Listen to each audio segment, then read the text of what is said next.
Welcome to part 5 of my Wolves on the BackBit series. This time round we are 18 days into the project and I finally got my audio Digi to start playing through an NMI.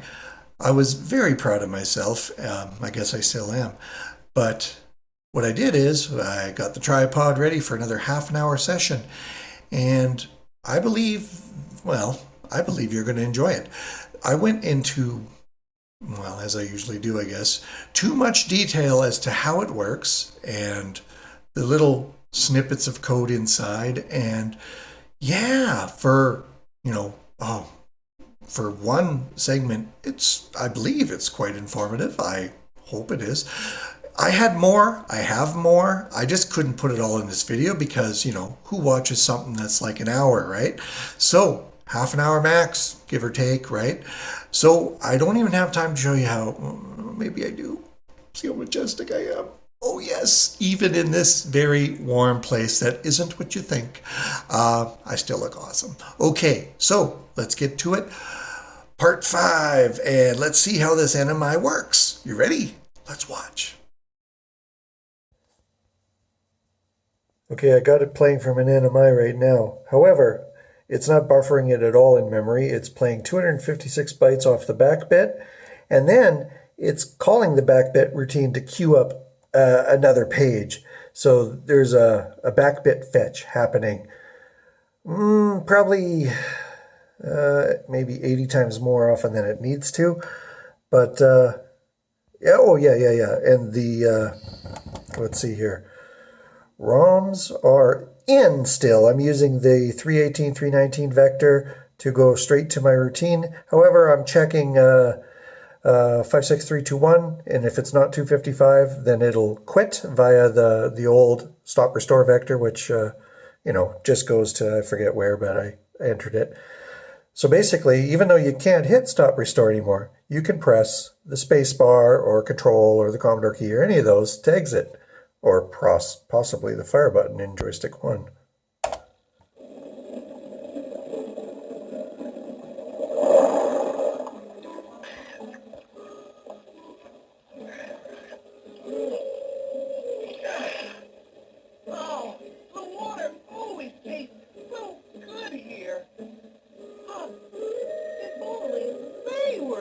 It sounds bad because of all the delays fetching, but still, it plays. Here's what happens if you play a 16 kilohertz file much faster, much more often than the system can possibly handle. It's interrupting itself constantly. The stack is probably getting trashed. Maybe not. Doesn't matter. I explain how I'm doing this later. But the sound is interesting. So I'm going to just talk while it's skipping the underwater part. But when we get to how good the water tastes...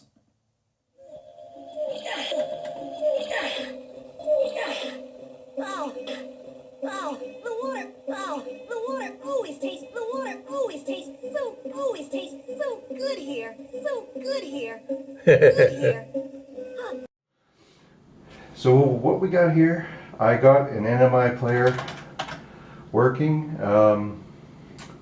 We're at 130, crap.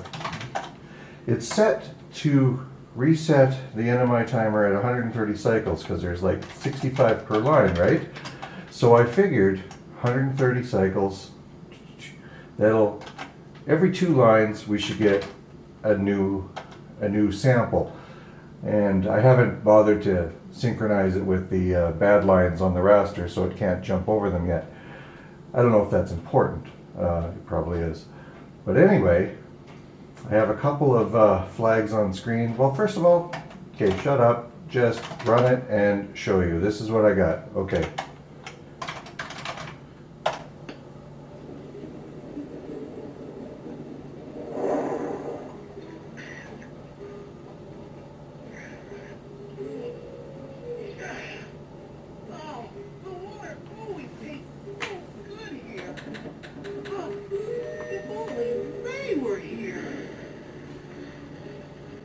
Okay, So a couple things I want to do right away here. Skip the beginning of that underwater part. Let's see how many seconds that is.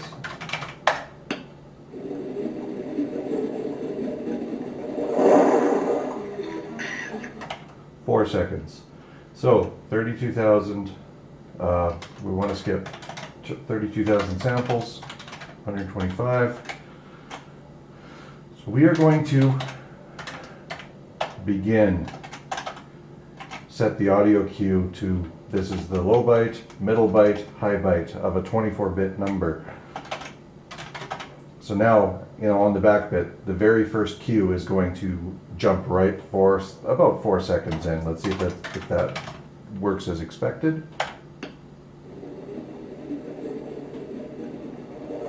Which it doesn't. Did I assemble it?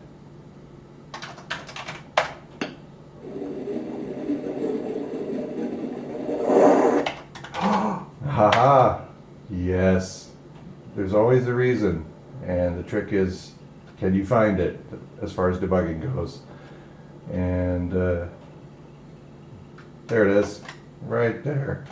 I have it reset to the beginning. So in this case, well, I have a choice.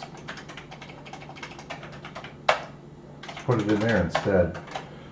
So this can still be 0. There we go. Guaranteed it'll work. Or double your money back.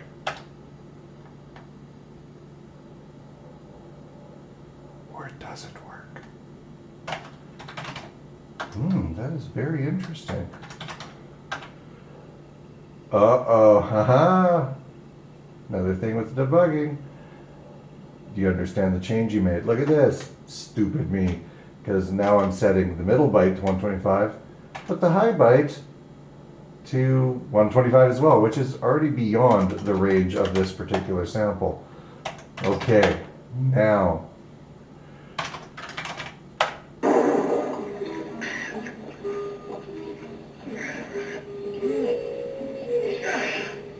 Oh, the water always tastes so good here. Sorry. I still want to skip more of this, so let's jump it up to 180. There we go.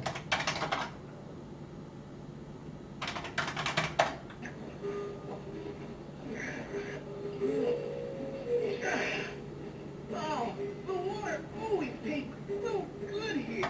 Okay, now here's where it gets interesting. If you're still watching, that is. So screen off, and oops. The frequency is 130, 65 cycles per line. Like I said, it should be one new sample every 2 lines.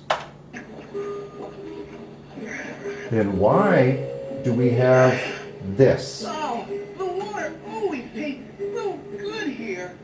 Oh, if only they were here. Now this I don't understand either. But now, on the Lemon forums, somebody had a question about the Mahoney method not working right for them, and Tony Savon, who is a pro with this method, I believe, he's the one who, did he write Fix It Felix? And Planet Golf, I think? And he suggested, make sure you have the frequency at 125. Now, on PAL, 2 lines on PAL is 126. And I thought, surely he meant 126, but he puts it down as 1 less. Now my theory here, because I don't understand, I thought maybe, oops, but no. I'm thinking the counter goes down from 129 to 0, starts an NMI, but it takes 1 cycle for it to reset itself. And if that's true, a frequency asking of 129 actually repeats the interrupt every 130. Because I don't think I have one of those funky 64 cycles per line 64s. It would have to be 64 and a half anyways.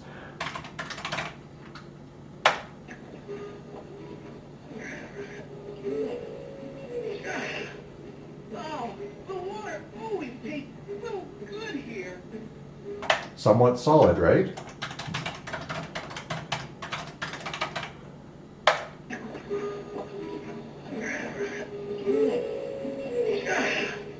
Oh, the water always tastes so good here. Oh, if only. Now what we have, I'm taking the DO12 value and writing it to the border color, which is now everywhere. But here, even though this is an NMI, and I was so proud that that would be the solution, we have jitter. Now the thing is, before, when I was showing you my smooth player, it was all contained. It was all done outside of interrupts. It was all well timed. Everything was exactly 130 cycles, whether it was in the same loop, whether it was fetching to the next page, or whatever. I made sure that every event was timed perfectly, so the next sample played in exactly 130 cycles. Now, even though it probably, no, it wasn't off. It wasn't skewed. It was exactly every 2 raster lines. Now, that was great, but I had full control over everything it was doing at that point. Now we have an NMI that's jumping in whenever it can. However, here's our main loop here. It's just bumping a counter so I can keep track of how much cycle time I have for the video. But it's the fill audio routine. It jumps in there all the time and increments 0408 and then loops. That's what it does. So I'll show you again. There's the main loop is doing this. Now when it stops moving, that's because the fill audio routine is now grabbing new data from the BackBit. And this is just my little debug, the buffer, audio buffer pointer. When that, this is just gibberish, but it's showing which of the 2 buffers, I made 2 fake buffers for it to fill, because while imagine we have a buffer here, a buffer here. It fills it at the beginning. The audio begins to play. And when it gets to the bottom, it flags it. It goes, okay, I'm done buffer 1. And so the main loop is now watching and goes, oh, buffer 1 is now empty. Quick, cue it up, fill it. Yes. Meanwhile, it just keeps on trucking, playing buffer 2. And when it gets to the end of buffer 2, it flags buffer 2 is now full or emptied out, and it immediately jumps to the beginning of buffer 1, and it continues playing. Oops. It's at 1500, yeah, okay. Now this is definitely not the best yet.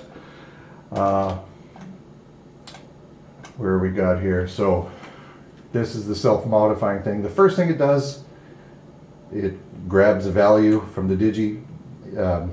This is already Mahoney converted, so I don't have to look it up anymore. Play it. There's my debug, right? So we're looking at the screens. Increment the low byte and 1550. See, right away, increment the low byte, and when it jumps a page, then we do the jump. Only the rare event changes, right?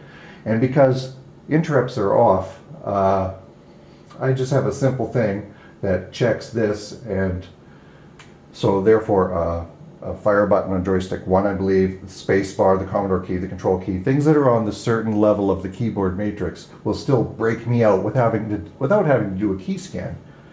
And then we acknowledge our interrupt and we scoot. Now it's like, okay, what's wrong with this picture? I'm not saving any registers, nothing.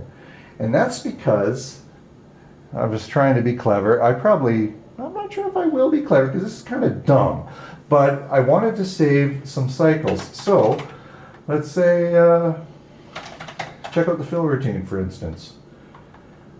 Do you see any X's in here? Nope, not in here. None in here. There might be some here because the interrupt isn't happening yet. But I made sure that the X register was not used anywhere else. So I could just leave it be and not bother to reset it, not bother to save it. And because the interrupt is exclusively using the X and not the A anywhere, I don't have to save that either. Now, if I have, well, 8,000 samples and a 155 second, give or take, file, that's how many samples the thing has to play. Now, if I, let's see here, if I had to save the A register and get it back, a push and a pull for every NMI, that's 7 cycles times 1.24 million.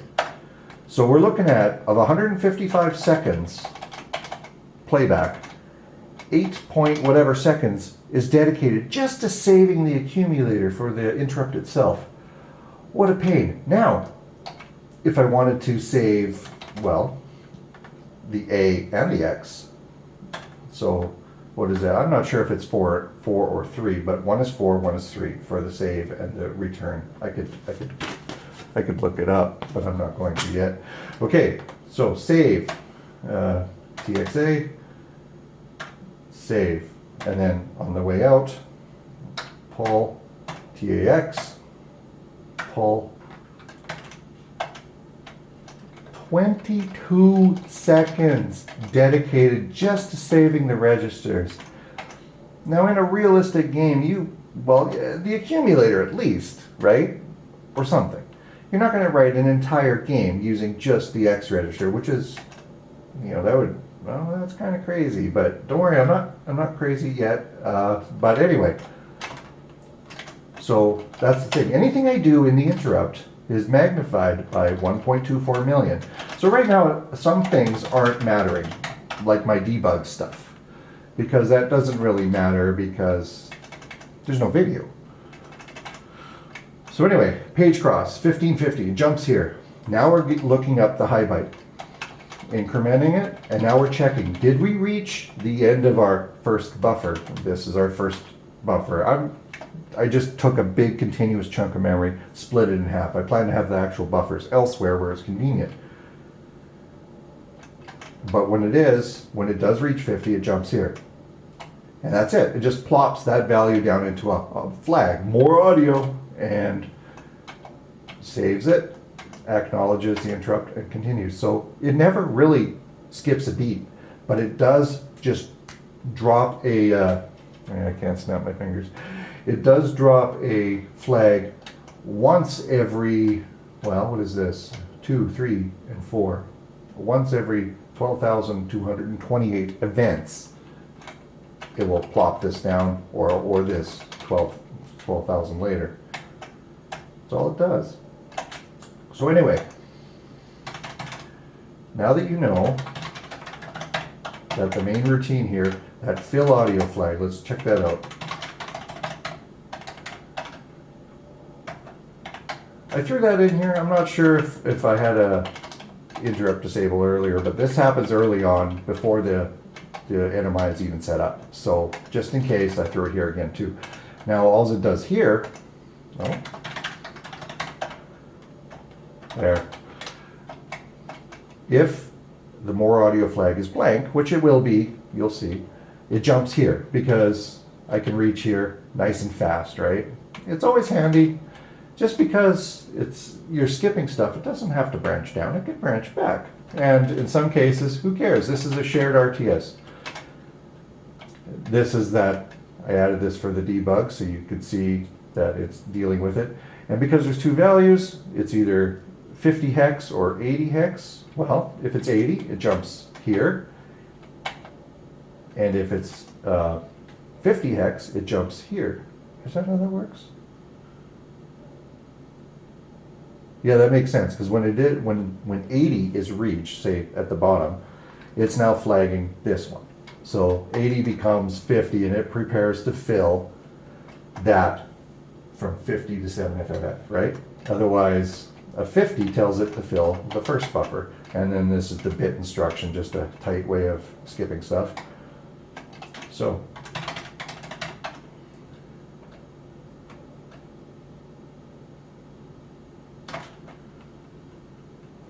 well, I can't get the whole thing on screen, but anyway, it queues up the, oh man, sorry. And yeah, so we're saving the pointer of where we're going to write to, queue up the audio stream in the BackBit, and now we're updating the BackBit. We're grabbing 48 pages every time we fill a buffer. So then after we do that, after we queue it up, we'll just set the internal values 48 pages later for next time. Now, in the video itself, which is still not, I'm still working on it, right?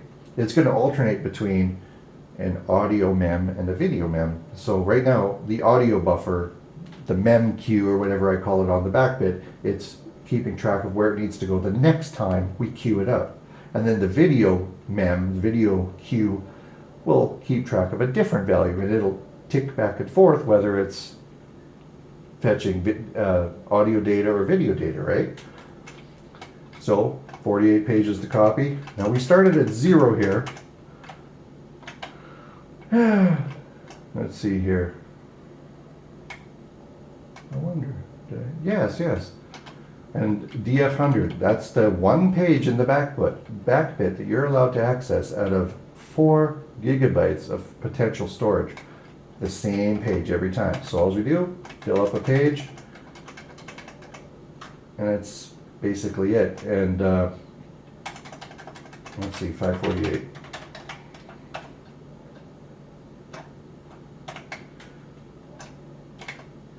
So, where are we?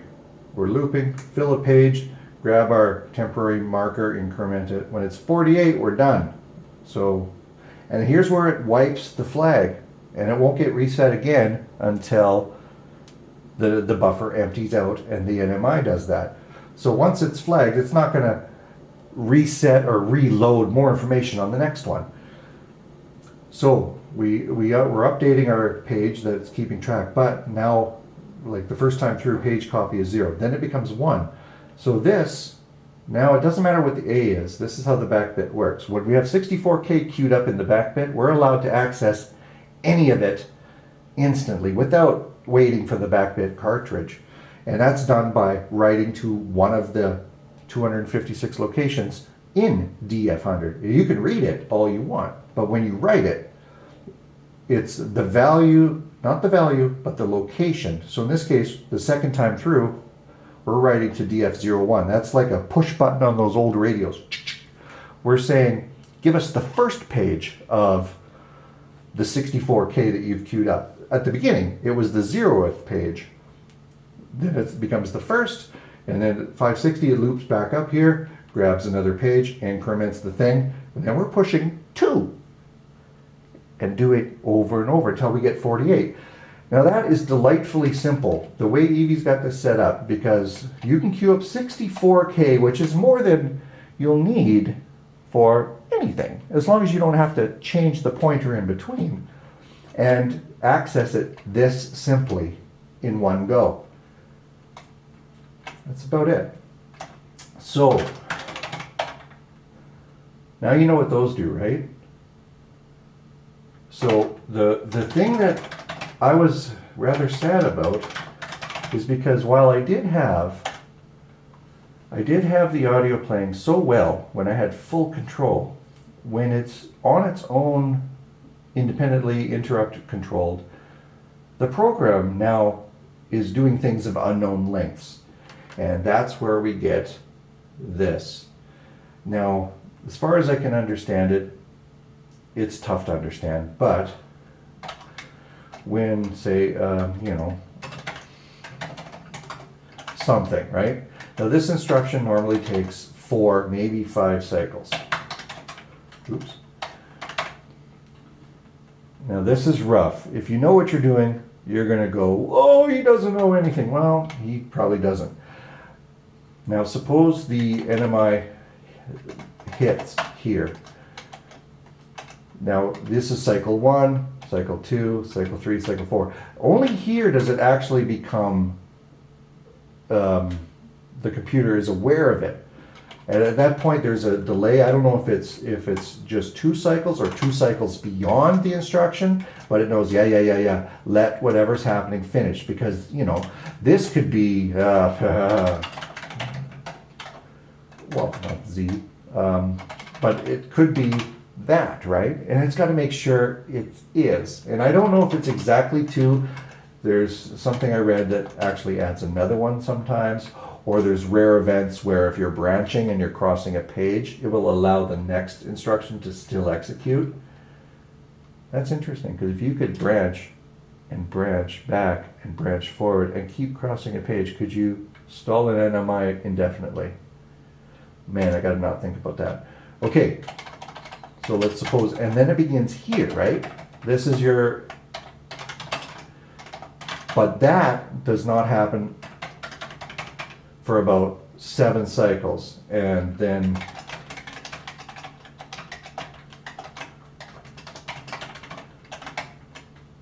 because it's got to push the status register or the program counter, do something else, I don't know what, but there's a little bit of a setup, and it loads up the vector in FFFA and B and jumps there. So if ROMs are in, my code includes the jump 0318 indirect, but whatever. In any case, this is unpredictable because the NMI, what if it strikes here?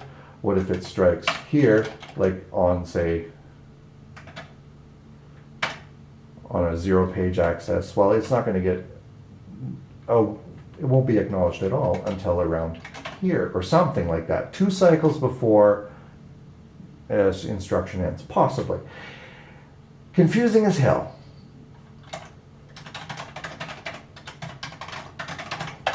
Which leads to the jitter. Now, because I'm not starting it at any predictable point, the band is different every time. I could probably, you know, look for a dummy line on the raster above the border so a bad line won't affect it or slow it down, and it'll be consistently locked into wherever I ask, more or less, with the exception of a jitter. Oh, this is a beautiful one. It's not even on screen.